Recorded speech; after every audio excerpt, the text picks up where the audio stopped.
Bouteilles d'eau, jus de fruits et petits gâteaux. Il faut bien ça pour monter la garde pendant des heures. On se descend à manger, on se descend le café. Il y en a une qui va faire le café, l'autre elle redescend avec le thé. On essaye de diversifier un peu les goûts, quoi. Ça, il y a vraiment beaucoup de solidarité, ça fait vraiment plaisir et le groupe reste jusqu'à peu près 3 h du matin. Leur but, barrer le passage à une bande de jeunes qui, depuis quelques jours, s'installent dans les halls des immeubles et à proximité. Pas de violence, pas de peur! Les 200 habitants de la cité HLM des Campanules, à l'est de Marseille, ont décidé de passer à l'action. Car ces jeunes venus d'une cité voisine consomment, vendent de la drogue et détériorent le matériel, comme nous le montre Pascal qui vit dans cet immeuble. Qu'est-ce qui s'est passé là, monsieur? Ils ont tout brûlé, je ne sais pas ce qu'ils ont fait, mais ils ont tout cassé la caméra. La porte elle est restée voilà, comme ça ici.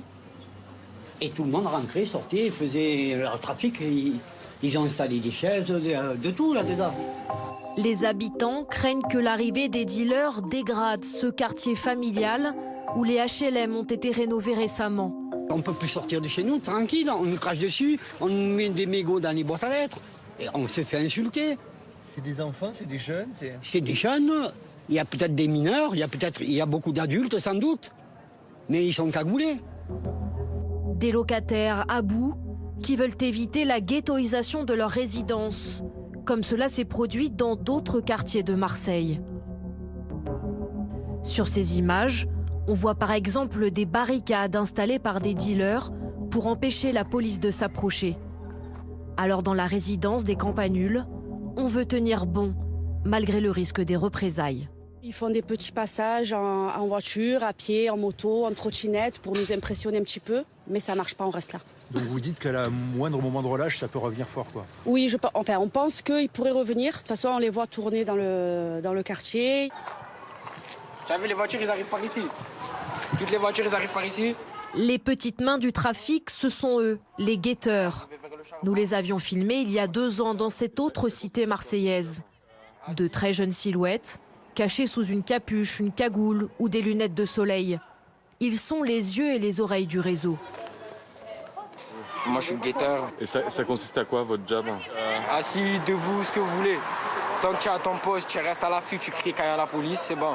Et ça vous arrive des fois qu'ils rentrent sans que vous les voyez ou... Après, ça, c'est quand le guetteur, il rate. Ou après, sinon, ils viennent à pied. Mais sinon, c'est tout. Sinon, on les voit tout le temps. Kassim est mineur, comme beaucoup de guetteurs. Nous, on a arrêté l'école pour avoir de l'argent. Parce que nous, on n'aime pas l'école. Et on est venu pour travailler, pour aider nos familles. Mais on n'est pas des délinquants, on n'est pas des voyous, on n'est pas des voleurs. Après, nous, on travaille comme tout le monde. Dans la résidence Les Campanules, les trafiquants enrôleraient même des petits d'une dizaine d'années contre la promesse d'un vélo ou d'une trottinette. Si certains de ces enfants ou ados disent vouloir juste gagner un peu d'argent, d'autres finissent par tomber dans la violence.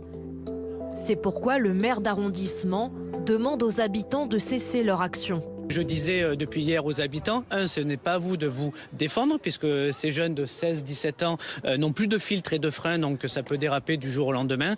Mais surtout, les forces de l'ordre ont été hyper réactives et je tiens vraiment à souligner leur travail. Les policiers passent en effet ici chaque jour, mais impossible de tout quadriller. Le problème, et vous l'avez bien compris, c'est qu'ici, on est à Marseille. Et à Marseille, il y a 161 plans de stupéfiants et trafic de stupéfiants. Donc il est bien évident que la police ne peut pas être sur ces 161 plans de stupes en même temps. Donc on ne peut se permettre de rester toute la journée sur ce plan de stupes-là. Aveu d'impuissance de la police. Alors les habitants de CHLM se disent prêts à payer plus de charges pour financer des agents de sécurité et un portail à l'entrée de la résidence. De quoi espèrent-ils se protéger du trafic et de ses dérives.